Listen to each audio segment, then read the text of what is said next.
Andre Cole was 40 years old, and until that Saturday morning, he believed he was building something real. He was an operations manager, steady, principled, the kind of man who showed up without being asked and held everything together without making noise about it. For 8 years, he had given his marriage everything he had. Full trust, full investment, no reservations. Then he pulled the bathroom trash can out to replace the liner. The pregnancy test was right there, loosely wrapped in tissue, positive, undeniable. And Andre hadn't touched his wife in 3 months. He didn't scream. He didn't break anything. He stood in that bathroom, in his house, in the life he had carefully built. And he did the math, slowly, completely. The number that came back wasn't his. What Andre discovered next, about the man, about the money, about exactly how long this had been happening, would have broken most people beyond repair. Andre Cole was not most people, and what he did next, she never saw coming. Before we jump into the story, comment where in the world you are watching from and subscribe because tomorrow's story is one you need to hear. The alarm was set for 5:45. Andre was already up at 5:20. He moved through the dark of the bedroom without turning on the light. Not because he was trying to be quiet, but because he had done this so many times that his body simply knew the way. Around the edge of the bed, past the chair where he laid his clothes out the night before, down the hall without touching the wall. The kitchen came to life the way it always did. He filled the carafe, measured the grounds, 2 level scoops, the same as every morning, pressed the button. The machine started its low, familiar gurgle, and the smell of coffee began to move through the house like something dependable. He stood at the counter and pulled up his work email while the coffee brewed. 3 new messages since midnight. One from a dispatcher in the Baton Rouge terminal. A driver had called out sick on a route that needed to move by 8 a.m. One from his supervisor, forwarded from corporate, asking for a revised loading estimate for the Henderson account before end of week. One automated alert from the fleet tracking system. A refrigerated unit in their Memphis lot was reading 2 degrees warmer than threshold. Andre read all 3. He drafted 2 replies and flagged the third for a phone call he would make at 7. Once the yard manager was in, he set his phone face down on the counter and poured his coffee. This was the part of the day he liked best, before the noise started, when the problems were still small enough to hold. He took his mug to the kitchen table and sat. The house was still around him, early morning still, the specific quiet of a Wednesday in November when the neighborhood hasn't woken up yet, and the light outside the window is just barely shifting from black to gray. He wrapped both hands around the mug and let himself be still for a moment. Just a moment. Then his mind was already moving again. He had a team of 11. 2 of them were solid enough to run a shift without him looking over their shoulder. A fact he had worked to make true. Because a team that only functions when the manager is watching is not a team. It is a liability. He had spent 3 years building people up quietly, catching their mistakes before those mistakes became crises, showing them how to see a problem coming the same way he did. Most of them didn't realize how much they had learned. That was fine. The learning was the point, not the credit. He heard Camille's alarm go off upstairs. Then the soft sounds of her moving, the bathroom faucet, the closet door, the particular cadence of her mourning. He knew her sounds the way you know the sounds of a house you've lived in for years, without having to think about it. She came downstairs 20 minutes later, dressed for work, her hair done, carrying the small leather tote she used on office days. "Morning," she said. She went to the cabinet for her travel mug. "Morning." He watched her for just a second. The easy way she moved through the kitchen, the comfortable efficiency of a woman in her own home. "You've got the Donnelly pitch today, right?" She was filling her mug, not looking at him. "This afternoon, 2 o'clock. How are you feeling about it?" "Fine." She snapped the lid onto her travel mug. It's straightforward. He nodded and looked back at his phone. The conversation settled into the silence between them and stayed there. He had noticed, over the last several months, that their mornings had become exactly this: correct without being warm, like a handshake instead of a hug. Two people who knew each other's schedules and remembered each other's appointments, and still managed to be somehow just slightly out of reach. He had told himself it was the season. Her workload had been heavy since August. His project at the terminal had pulled long hours through September. Long marriages had rhythms, periods of closeness, periods of quiet coexistence. He had read that somewhere, and he had believed it because it was easier to believe than the alternative. He believed in what he had chosen. That was not nothing. That was, he had always thought, the whole point. Camille's phone buzzed on the counter. He wasn't looking at it. He was looking at his own, scrolling back through the fleet alert. But her phone was face up. Unusual. She almost always left it face down out of habit. And the screen lit with the notification in his peripheral vision. And something made him glance over before he could decide not to. A name. A short line of text. The kind of abbreviated easy warmth that only exists between people who have already said much more. He looked away. His eyes went back to his own phone. His expression did not change. He finished his coffee. He rinsed his mug in the sink and set it in the drying rack. He picked up his keys and his jacket from the hook by the door. He told Camille to have a good day. She said she would. She said it the same way she always did. He drove to work. Saturday arrived the way Saturdays did in their house, slower than a weekday, easier in its movements. Camille was up by 9. She showered, did her hair, put on the kind of outfit that said lunch somewhere nice. Dark jeans, a cream blouse, small gold earrings. She moved through the bedroom with the particular energy of someone who had something to look forward to. Keisha and some of the girls, she said, when Andre asked. She was checking her reflection in the mirror above the dresser, turning slightly to one side. Just brunch. Probably that place, on Delmore. Have fun, he said. He was sitting on the edge of the bed, pulling on his socks. She grabbed her bag. She kissed him on the cheek. The light, habitual kind that lands and disappears without leaving much behind. Then she was gone. He heard the garage door go up, her car back out, the door come back down. The house went quiet. He sat there for another moment. Then he stood up, went downstairs, and got to work. Cleaning was not something Andre had to talk himself into. It was the same instinct that made him replace the filter in the HVAC unit before it gave out. The same instinct that kept his vehicle serviced 300 miles ahead of schedule. He did not wait for things to announce themselves. He moved through the house methodically, wiped down the kitchen counters, ran the vacuum through the living room, changed the linens in the spare bedroom. He put on a playlist through the small Bluetooth speaker on the bookshelf. He was not thinking about anything in particular. He was just doing what needed to be done. He got to the upstairs bathroom last. He sprayed down the sink and scrubbed it out, cleaned the mirror, wiped the baseboards behind the toilet the way he always did because that was a spot people skipped. He pulled the toilet paper roll off the holder and replaced it with a fresh one. Then he crouched down beside the cabinet under the sink and slid out the small trash can to swap the liner. He saw it before he had time to brace for it. It was wrapped in tissue, loosely. The way you wrap something when you want it hidden, but your hands are moving faster than you're thinking. The white stick was still visible at one end. He could see the small window. He could see the 2 pink lines. He did not move. The bathroom was very quiet. The playlist was still going downstairs. Something easy, something with a low guitar.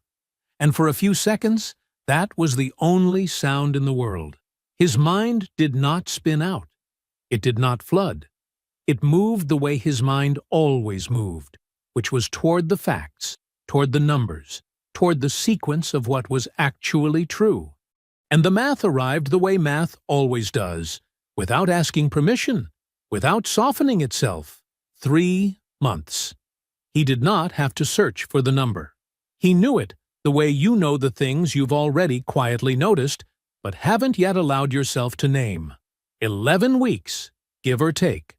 A distance that had settled between them so gradually he had not marked the exact day it began, but that he could account for now with a precision that landed in his chest like something cold and final. The child was not his. He stayed crouched beside the cabinet for a long moment.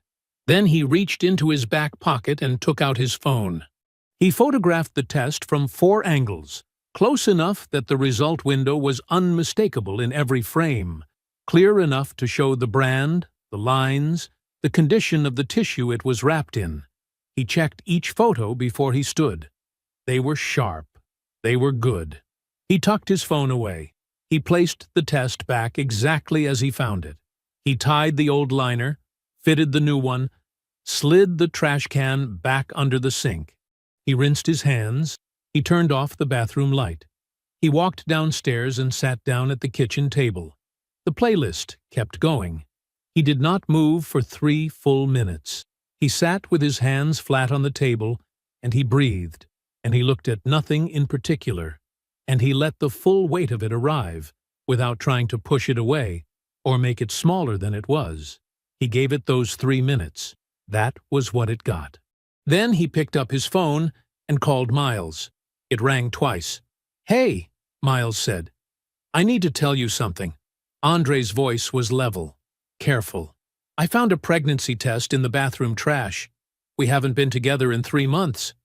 The silence on the other end lasted exactly 1 beat. The kind of silence that means someone is absorbing something real. "Don't change anything," Miles said. "Don't say a word to her. Come over tonight." "I know," Andre said. He already did. Miles lived 20 minutes away, in a brick house on a corner lot, with a floodlight over the garage and a front porch that needed painting. Andre had been to that house so many times over so many years that he could have walked the layout in the dark. He pulled into the driveway at 7:15. Miles met him at the door and didn't say anything. He just stepped aside and let him in. They sat at the kitchen table. Miles poured 2 glasses of water and set one in front of Andre, and didn't make it into anything. The kitchen smelled like the chili Miles had made earlier, something warm and ordinary in a way that Andre was unexpectedly grateful for. For a while, neither of them spoke. Then something moved through Andre's face, just briefly, just once. Not a breakdown, not a scene, just the truth of it, passing across him like a shadow passes across pavement, visible for a moment, unmistakable, and then gone. He pressed his mouth into a flat line. He looked at the table. He breathed once through his nose. Miles watched him and said nothing. He understood that some things needed room to move through a person before that person could act. He had always understood that. When Andre raised his eyes, something in them had shifted. The grief was still there. It would always be somewhere in there, but it had moved to the back, behind something harder, something deliberate. "I need to know everything," he said, "before I do a single thing. I need to know all of it." Miles nodded. "Then we figure out everything." Andre sat back in his chair. He was already thinking, not in circles, not in the frantic way of a man undone, but in the straight, sequential way of a man who has decided what he's doing and is mapping the path. He left Miles's house at 10. He drove home.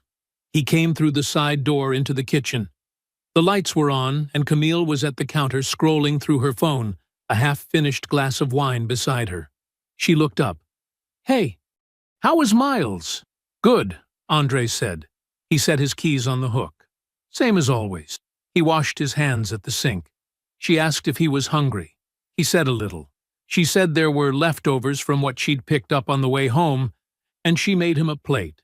And they sat across from each other at the same kitchen table, where he had sat still for 3 minutes that afternoon, and held the worst thing he had ever learned. He ate. He asked about her brunch. She told him. Keisha had news about a job offer. Someone else had gotten engaged. The food was good. She talked, and he listened, and he responded in the right places, and his face gave her nothing that she was looking for.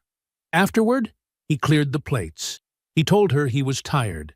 She said she was too. They went upstairs. The lights went off.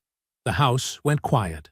And Andre lay in the dark beside his wife and looked at the ceiling and did not sleep for a long time because he was already working. The gym bag was by the door at 8:40. Camille grabbed it with her keys, said she'd be back by noon, and pulled the door shut behind her. Andre heard her car back out of the driveway. He waited until the sound of the engine faded completely. Then he got up, refilled his coffee, and came back to the table with his laptop. He opened it the way he opened a problem at work. No hesitation. No ceremony. He was not angry right now. Anger was loud, and loud was not useful. What he needed right now was information, and he was very good at finding information. He started with the wireless account. Both of their phones were on the same plan. Had been for 6 years. He logged in with his credentials, navigated to the call history, and pulled the records for the past 4 months. He set his coffee down and began reading. It did not take long. One number appeared the way a fault line appears on a map. Not loudly, but undeniably, once you knew how to look. Multiple times a week, sometimes twice in a day. The calls were not long, most of them 5 minutes, 8 minutes, 12. But the frequency was the thing. The consistency.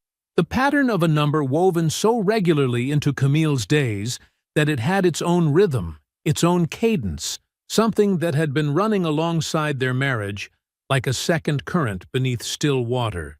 He wrote the number down on the notepad beside his laptop. Then he ran a reverse lookup. The result came back clean and immediate. Jack Farrell. He stared at the name for a moment. It meant nothing to him.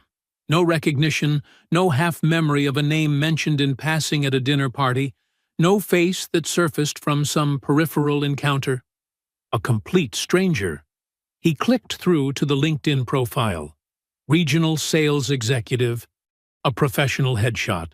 The man was lean, well-dressed, the kind of face that photographed well in good lighting. A mid-level profile, respectable enough. Nothing exceptional. He scrolled through it once, careful and unhurried, the way he read any document he needed to fully understand. He saved the profile link. He took a screenshot of the headshot. He sat back in his chair for a moment.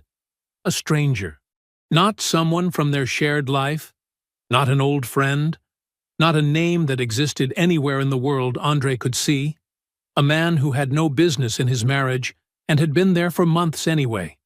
Multiple times a week. Quietly. Inside his phone records. Inside his home. He turned back to the laptop. The financial accounts came next. He had always managed their finances with full transparency. Both names on everything, nothing hidden. The same openness he brought to every part of their life together. He had never had reason to look at any of it with suspicious eyes. He looked at it that way now. Most of it was clean. But there was a secondary credit card. One Camille used occasionally for work expenses. One he had glanced at without scrutiny more times than he could count, because there had never been any reason for scrutiny. He pulled the full statement history. He read through 4 months of charges. 2 dinners appeared that he could not place. Not restaurants they had been to together. Not places near their house or near her office. One was a weeknight in March, a Tuesday. She had told him she had a late client meeting that ran through dinner. He remembered that. He remembered because he had made himself something at home and watched a game and had not thought twice about it. The other dinner was a Friday in January. During a week, he had been traveling for work. He kept reading. Then he found the hotel charge. It was from 4 months ago. A Saturday checkout, 2 nights. The total was $260. He cross-referenced it in his head against the calendar, already knowing what he was going to find before he found it. That weekend, Camille had told him she was going to see her college friend in Atlanta. A girls' trip. low-key. She had been easy about it, relaxed, the way she always was when she talked about her friends. The hotel was not in Atlanta. He looked at it for a long time. Then he opened a folder on his laptop, one he had already created and already labeled with a date, and he began adding files, screenshots, the call records, the reverse lookup result, the LinkedIn screenshot, the credit card statements with the relevant lines highlighted, the hotel charge, everything time-stamped, everything organized. One document, then another, each one filed in the order he found it. He worked for an hour and 40 minutes. When he was done, he closed the laptop and sat with his hands around his coffee mug, which had gone cold. He looked out the window at the backyard. The light was flat and gray, the kind of November sky that doesn't commit to anything. He was not done. He was just done for now. Camille came home at 12:30 with a smoothie and warm energy, hair pulled back, moving through the kitchen with the easy comfort of someone who had no idea the ground had shifted beneath her feet. She made lunch for both of them. Nothing elaborate, just sandwiches and fruit, arranged neatly on the plates the way she always did. Andre set the table. "How was class?" he asked. "Really good." She handed him his plate and sat down across from him. "New instructor. She's tough. My legs are going to be wrecked tomorrow." He smiled. "You'll survive." "I always do." She picked up her sandwich. "You do anything while I was gone?" "Caught up on some things," he said. She nodded, already moving on to something else. A story about a woman in her gym class who had made the instructor laugh. Something small and harmless that filled the space between them the way conversation always had. He listened. He asked the right questions. His face was easy and familiar, and she looked at him across the table and saw exactly what she expected to see. She had no idea. She went to bed at 10:30. He heard the bedroom door close. He sat in the living room in the dark. Not all the way dark, just the ambient gray of a house at night with the street light coming through the front curtains. He sat in the chair beside the window, the one he always sat in when he needed to think. He thought for a while. Then he picked up his phone and called Uncle Roy. It rang twice. "Yeah."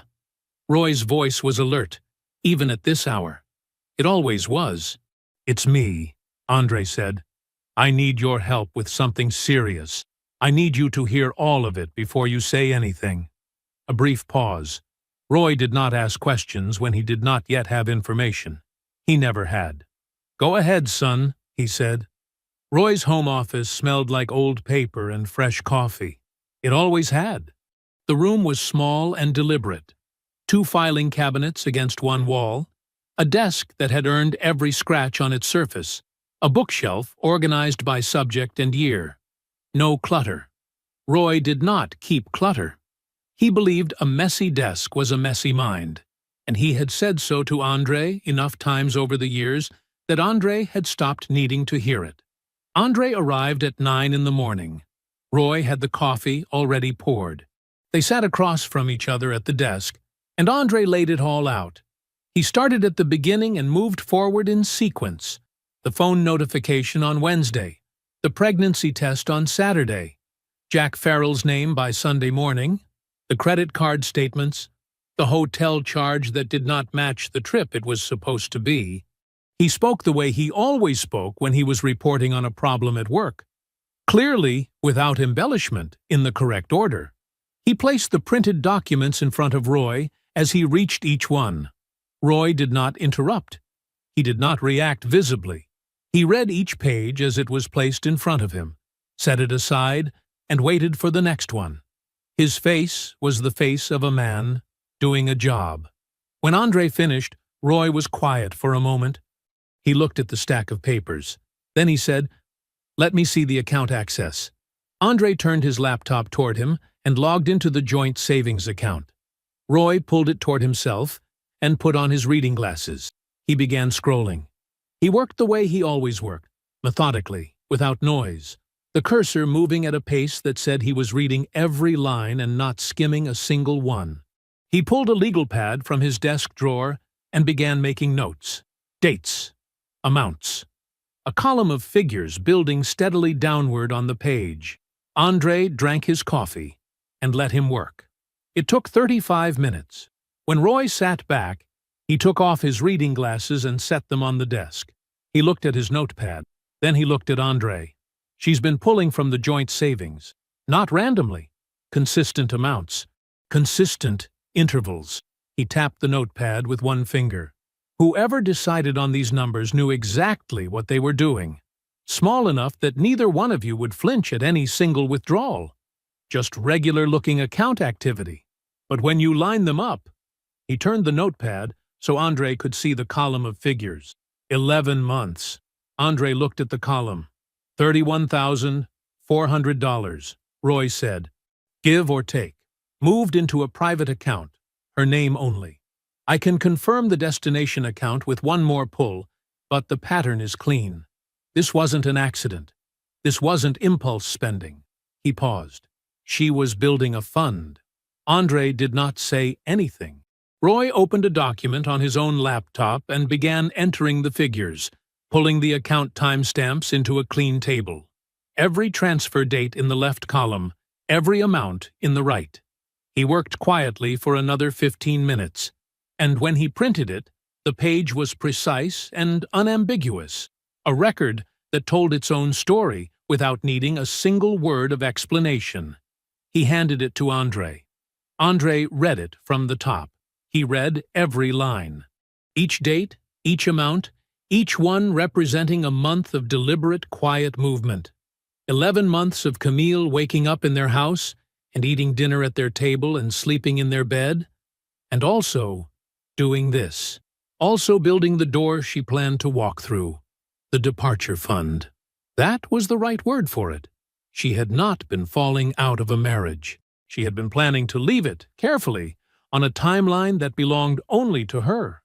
He set the page down. Roy watched him. How are you doing? I'm fine, Andre said. It was not a deflection. It was accurate.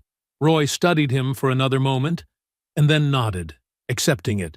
He reached across the desk and pulled the page back toward himself, added it to the stack of documentation he had been organizing into a clean folder.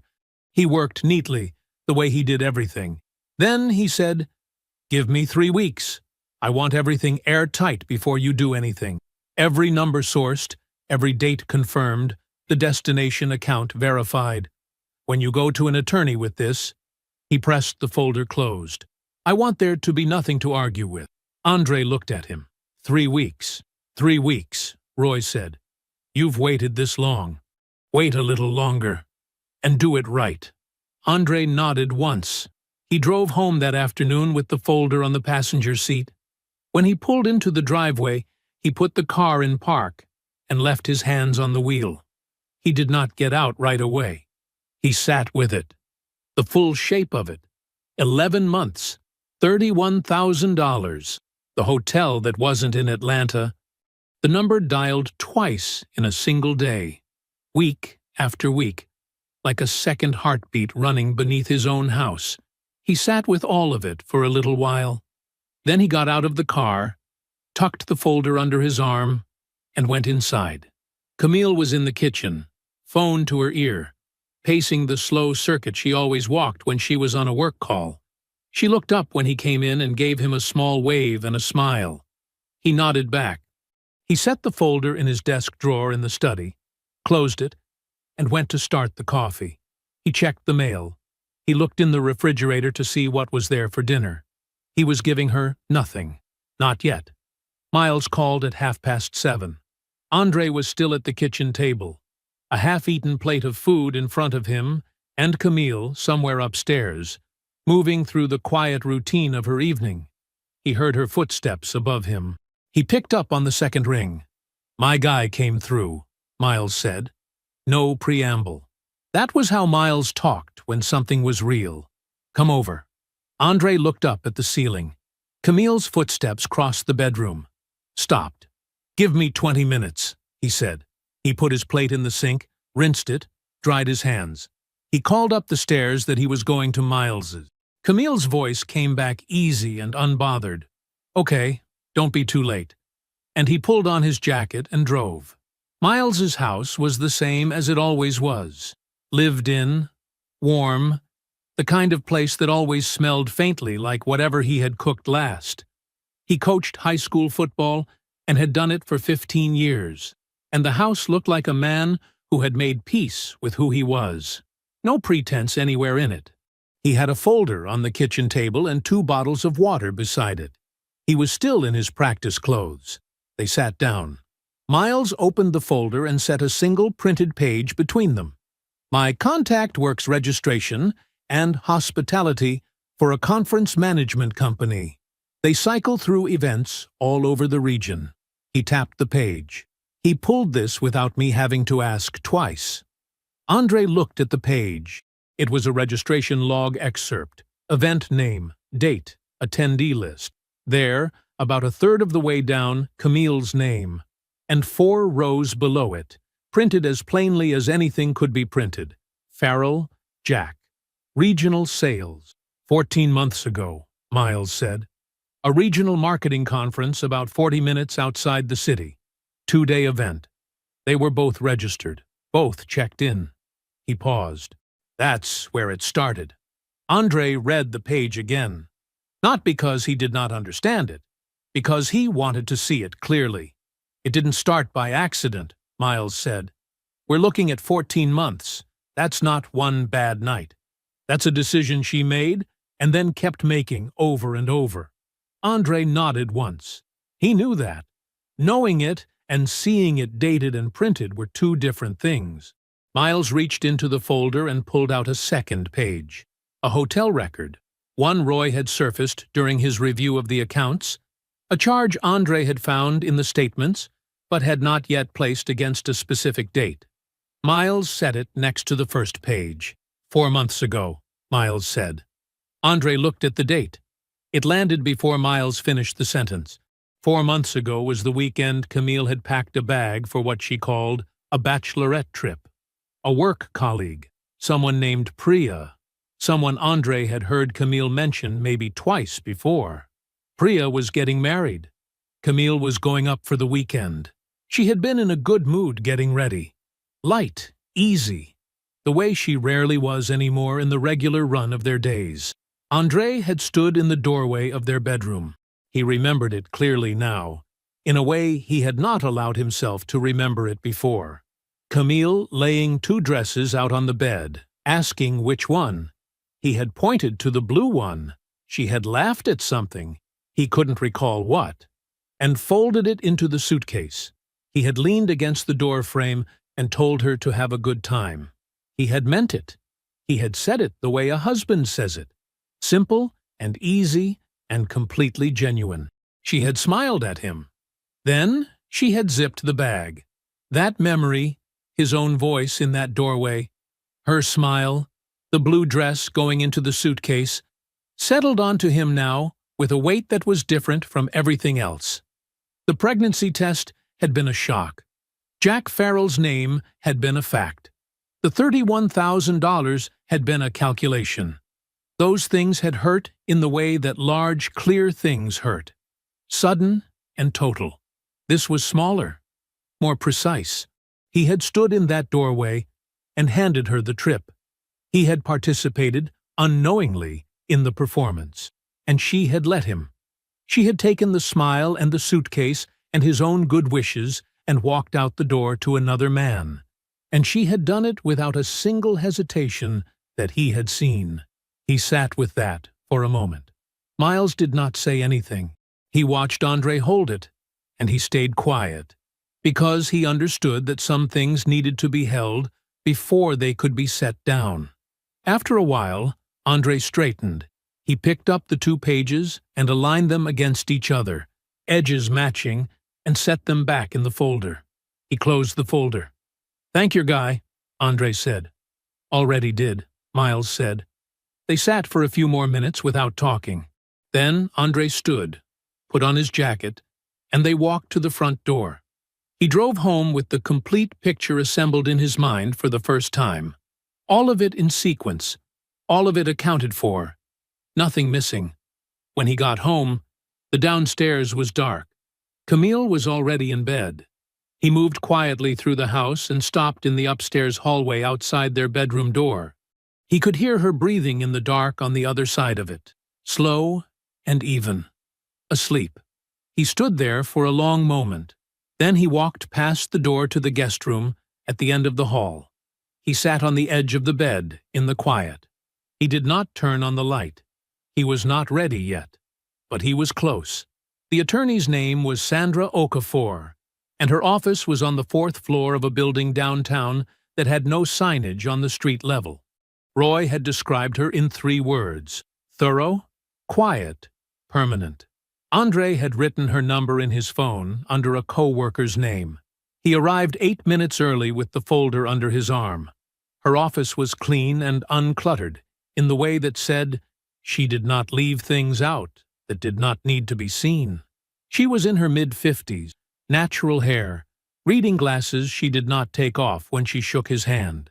She gestured to the chair across from her desk and sat down. "Roy told me you'd have documentation," she said. "I do." Andre set the folder on the desk and opened it. He had organized everything the night before. Account records first, then the transfer history Roy had compiled, then the call logs, then the conference registration and the hotel record from Miles's contact, then the photographs of the pregnancy test, time-stamped on his phone and printed to a single page, each section separated by a plain white tab, everything dated, nothing approximated. She read without rushing. She turned each page carefully and set it face down before moving to the next. Andre did not speak while she worked. He sat still in the chair with his hands rested on his knees and let her finish. When she was done, she squared the pages back into order and set them in a neat stack to the side of her desk. "Your position is strong," she said. She said it the way someone says a factual thing, not to comfort, but because it was accurate. "The financial transfers are the most significant element legally. 11 months, consistent pattern, private account in her name only. That is documented financial misconduct during the marriage. It matters considerably in how the asset division gets calculated." She folded her hands on the desk. "Combined with the affair timeline and the pregnancy, which establishes the affair was ongoing and not historical, you are not entering these proceedings from a weak position. You are entering them from a very strong one." Andre nodded. "What I need from you," she continued, "is documentation of your individual contributions to every shared asset. Mortgage payment history, records of any major purchases you funded, retirement account contributions, anything that establishes what you specifically put in." She paused. "Can you get that together?" "I already have most of it," Andre said. "I can have the rest by the end of the week." She looked at him steadily. "Roy said you were organized. I try to be." She told him what to leave untouched. Every joint account, every shared routine, every visible pattern of the marriage. Nothing that Camille could look at and see a change. The papers would be prepared and held. When Andre said the word, they would move. Until then, everything stayed exactly where it was. He drove home feeling the specific, grounded calm of a man who has done the necessary thing. Camille was working from home that afternoon, her laptop open at the kitchen table, a call wrapping up when he came in. She looked up and smiled. Easy, warm, the practiced warmth of a woman who had no idea the ground had already shifted beneath her. He made coffee. He asked how her morning was. She told him. He listened. It was over dinner that she started.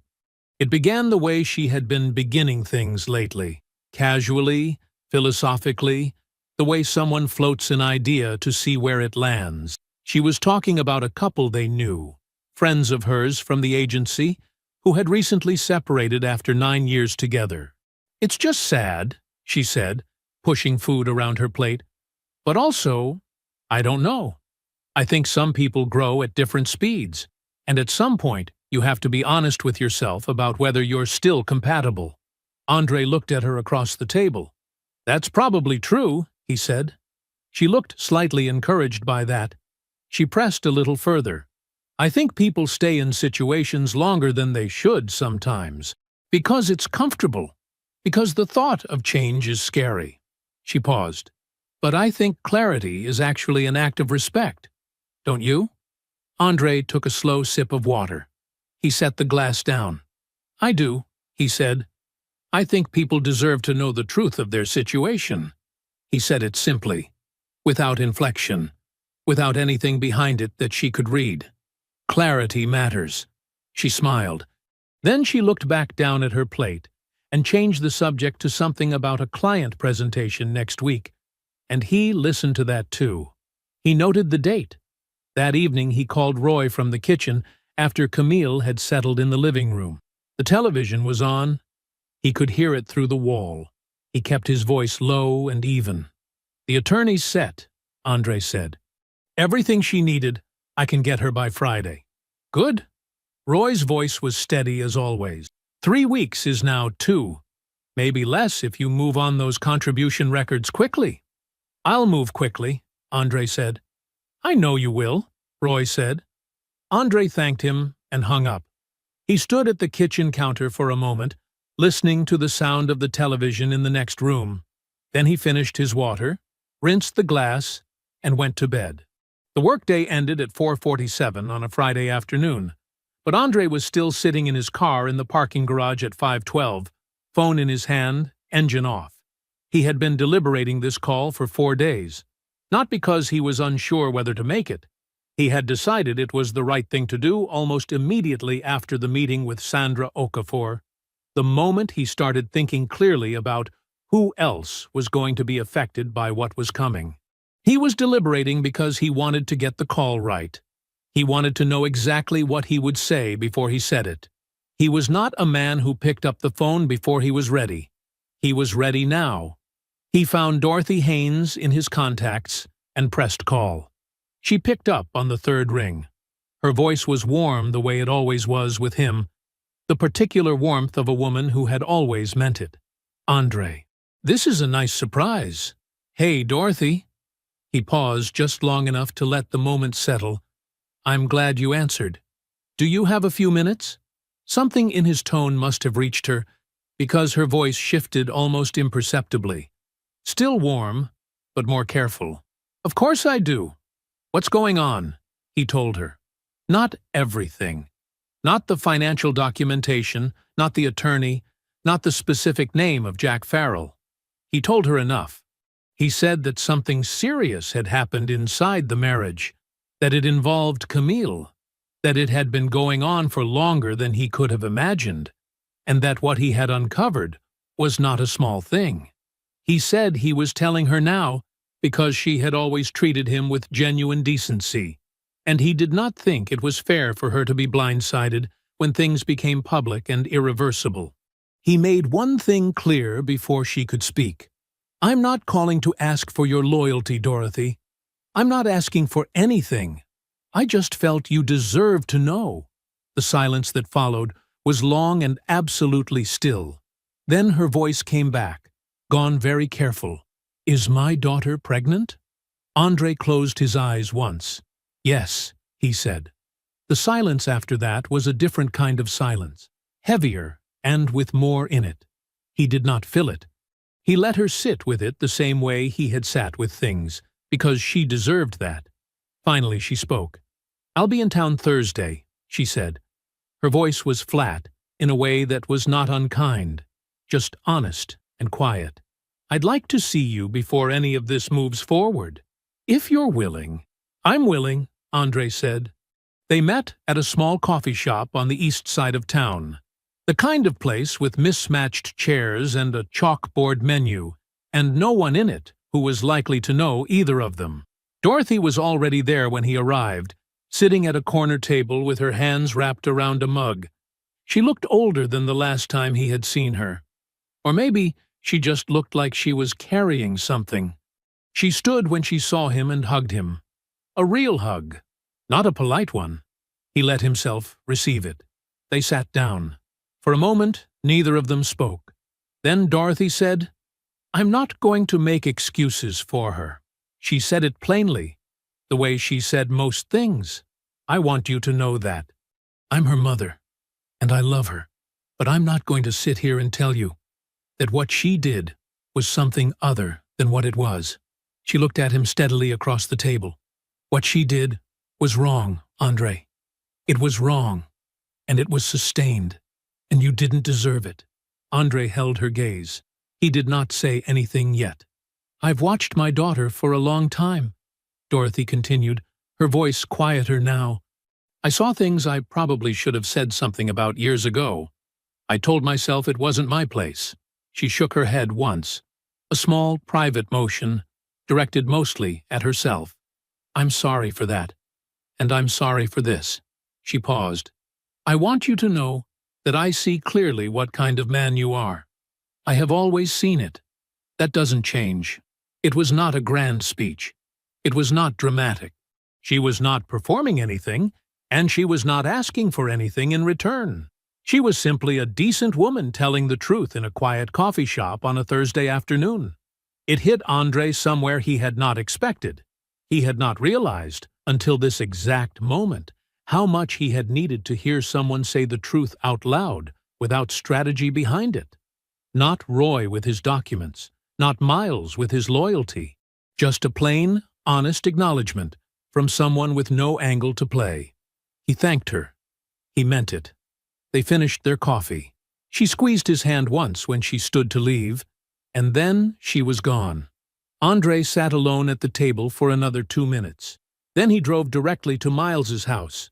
Miles was in the driveway when Andre pulled up, washing his truck, sleeves rolled up. He turned off the hose when he saw Andre's face. They went inside. Andre sat at the kitchen table. Saturday, Andre said. It happened Saturday morning. Miles nodded once. I'll be available all day. Whatever you need. Andre nodded back. That was enough. He drove home as the sun went down. He moved through the house quietly. Camille was already upstairs. He did not stop to think about it. He went to the guest room, lay down on top of the covers, and closed his eyes. He woke before his alarm on Saturday morning. He was already completely calm. Andre was dressed by 6:15. Dark slacks, a clean gray shirt. He had ironed it the night before, which was something he did when he needed his hands to be doing something useful. He came downstairs, made coffee, and sat at the kitchen table with the folder in front of him. He did not open it. He did not need to review it. He had read every page so many times he could have recited the numbers from memory. He simply sat with it, both hands around his mug, and waited. Camille came downstairs at 8:43. She was dressed but relaxed. Weekend clothes, hair pulled back, coffee already in her hand from the single-serve machine she preferred. She looked mildly curious in the particular way of someone who has no real reason to be concerned but is paying just enough attention to appear engaged. You're up early, she said, pulling out the chair across from him. Sat down a while ago, Andre said. She settled into her seat and glanced at the folder. What's all that? Andre looked at her directly. His voice was quiet and completely even. How long? Something crossed her face. Fast, almost imperceptible. There and then managed. She tilted her head slightly. How long what? He opened the folder. The first page he placed in front of her was a photograph, printed clean on plain white paper. The pregnancy test, lying in the bathroom trash exactly as he had found it. She went still. He did not wait. He placed the next page beside it. The call records from their shared wireless account. One number, highlighted in yellow. Recurring, consistent. Weeks and weeks of it, laid out in rows. Jack Farrell, Andre said. Just the name. Flat and clear, spoken aloud in their kitchen for the first time.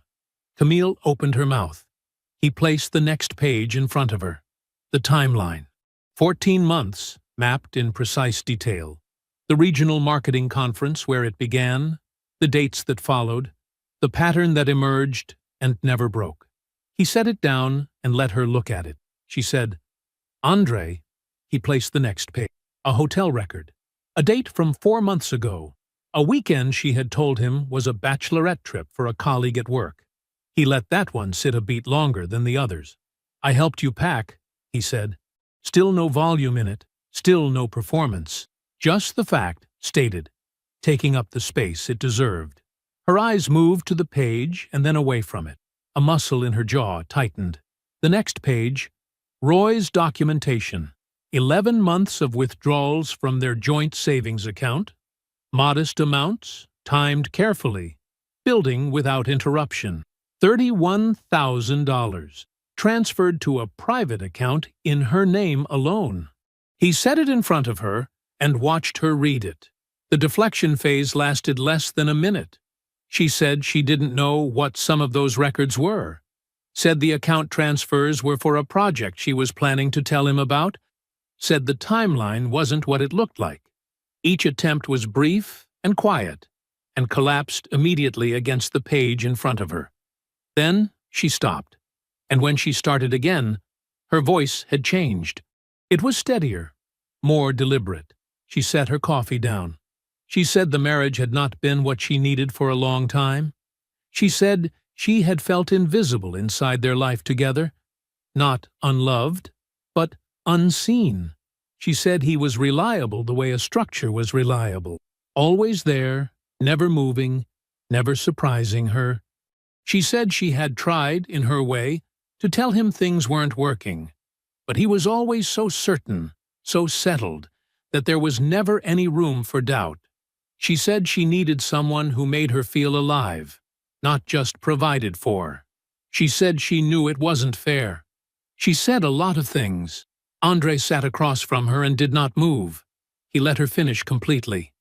Every word. He did not shift in his seat. He did not look away. He did not interrupt her once. When she stopped talking, the kitchen was quiet. He waited one full beat. Then he said, "You could have said any part of that to me at any point in 8 years." His voice was exactly the same as it had been at the beginning. No anger climbing into it. No grief leaking through. Just clarity, steady as a floor. "You chose this instead." He held her gaze. "That's the only thing I need to understand." He reached into the back of the folder and slid the divorce paperwork across the table.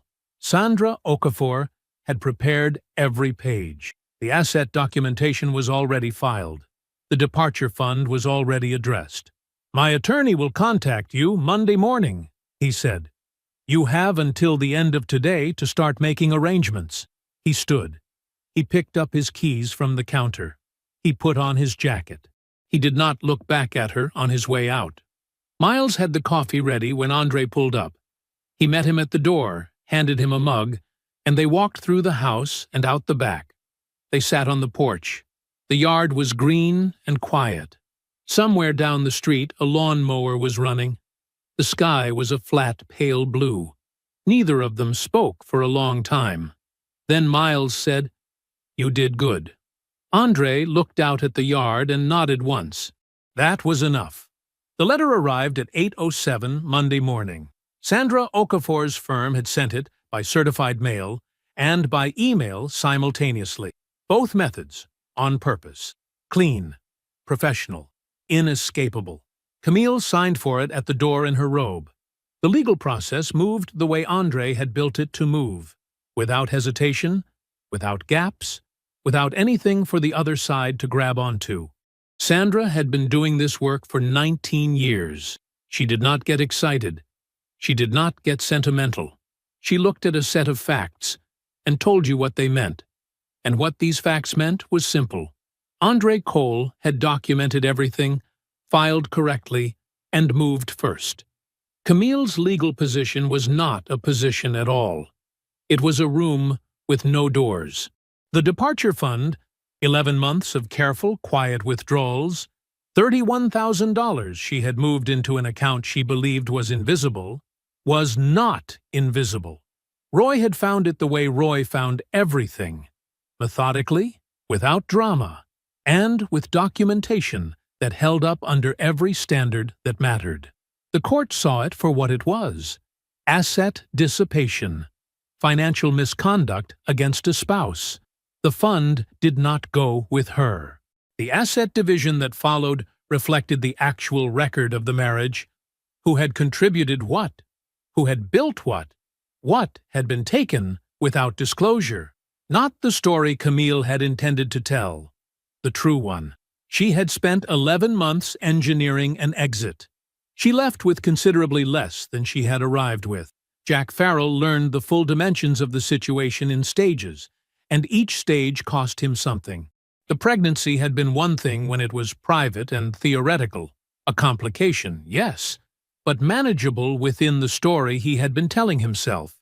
A woman leaving an unhappy marriage, a clean transition, adults making decisions.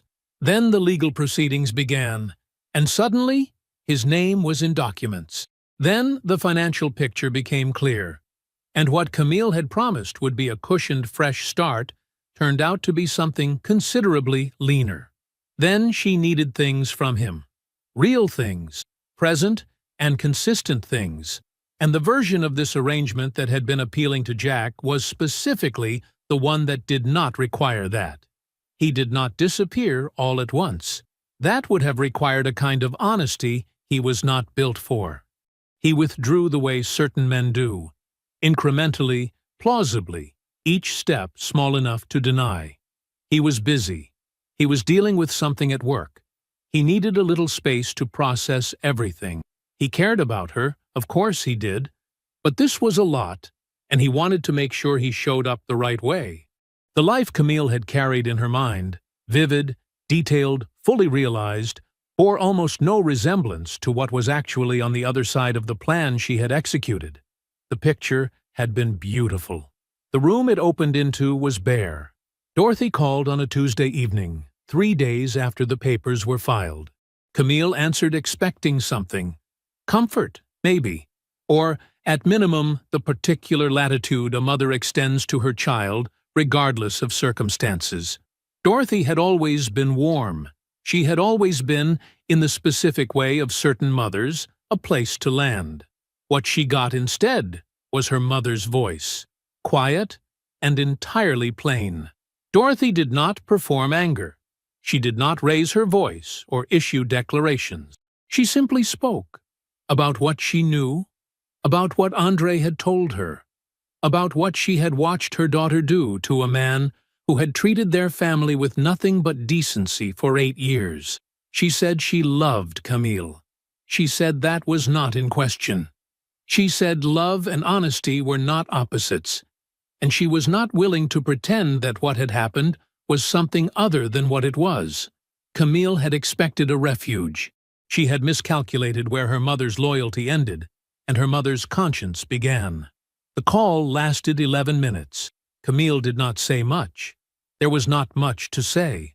Miles had not told Andre he was going to talk to Jack Farrell. He had not asked permission. He had simply done it, arranged a brief, direct meeting through a mutual professional contact.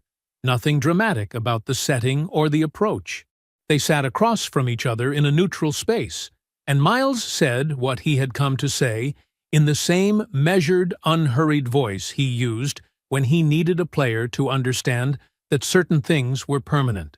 Jack Farrell's name was known, not vaguely, specifically, by people in Andre Cole's life who were precise about the things they remembered and who would not be forgetting this. That was all.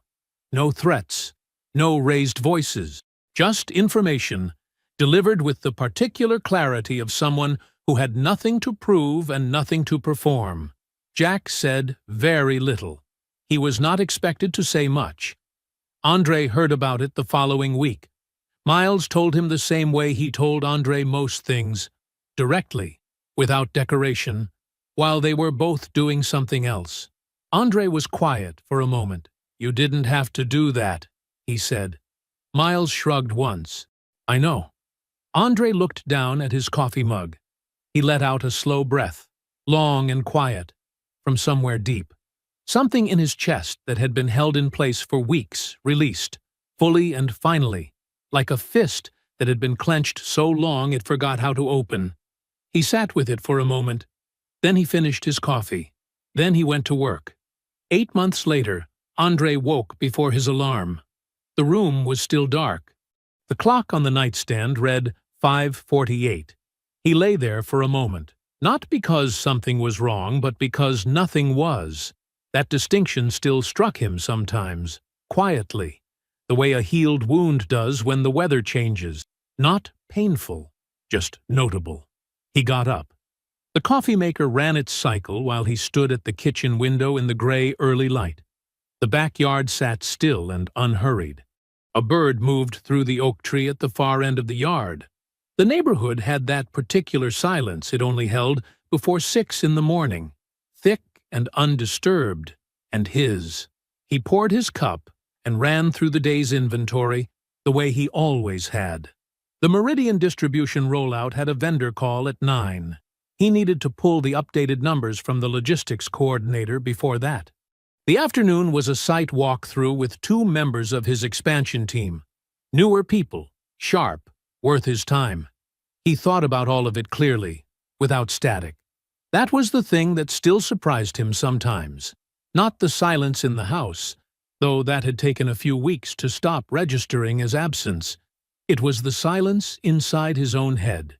For months, longer than he had admitted to himself while it was happening, there had been a low hum underneath every quiet moment, a frequency he could not name, because naming it would have meant something he was not yet ready to act on. He had carried it so long, it had started to feel like the baseline of things. It was simply gone now. The morning was just a morning. He had advocated for the regional expansion project in January, sat across from his director, and made the case for himself with the same calm precision he brought to everything. What he would do, how he would structure it, what problems he had already anticipated and built solutions for. He did not oversell. He did not hedge. He presented the facts of his own competence and let them stand. He got it. 11 months in scope, 3 regional sites, a team of 6 reporting to him. It was the largest operational responsibility of his career, and he was moving through it the way he moved through everything, methodically, ahead of schedule, with the particular satisfaction of a man doing work that is exactly the right size for him.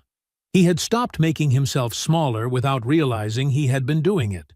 Camille existed at the edges of his awareness the way that certain information does once it is no longer relevant.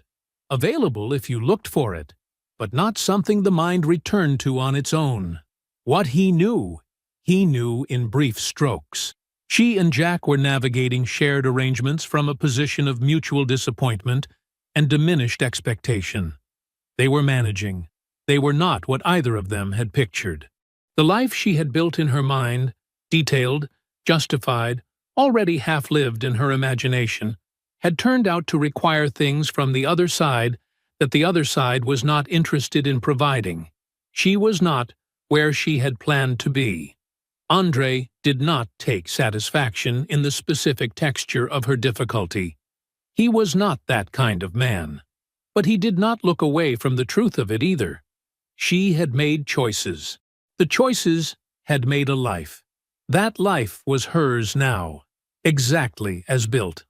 On a Thursday afternoon, while he and one of his junior analysts were reviewing a routing report at the conference table, the younger man, Deshawn, 32, someone who had come to Andre with questions more than once and always listened carefully to the answers, looked up from the spreadsheet.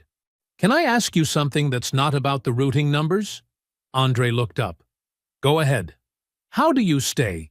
Deshawn paused, choosing the word. "Composed. When something goes sideways on a project and everyone's waiting for somebody to panic. You never do. Where does that come from?" Andre set his pen down. He thought about the question honestly, the way he thought about most things. "I used to think it was just how I was built," he said. "But it's actually a practice. You train yourself on the small things, so it's there for you when something big arrives." He paused. "The hardest part is not moving until you're ready. Most people move too fast because the feeling is too loud. But the feeling is just information. It tells you something's wrong. What you do with it? That's the real question.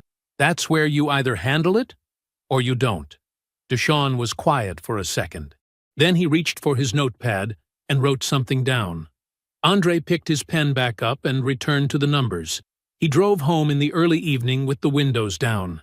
The air was warm and easy, the way late spring air gets just before the heat settles in for the season.